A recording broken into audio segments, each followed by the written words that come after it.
Akan dai sunan nan na Azizu ana yawan karanta shi bayan ba'da salati subuhi bayan sallar asuba. Kuma mutum ya zamana ya dawwama yana yi. Khairul umuri adawamuha wa in ƙalla in ji shugaba. Fiyayyen al'amura waɗanda suka yi wanda ka dawwama kana yi.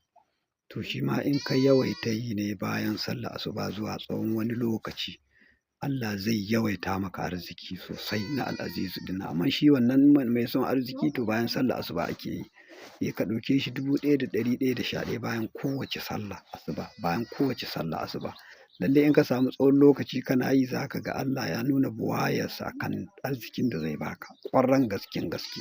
Wannan kenan masu neman ɗaukaka kuma shine su yi adadin sunansu bayan kowace sallah.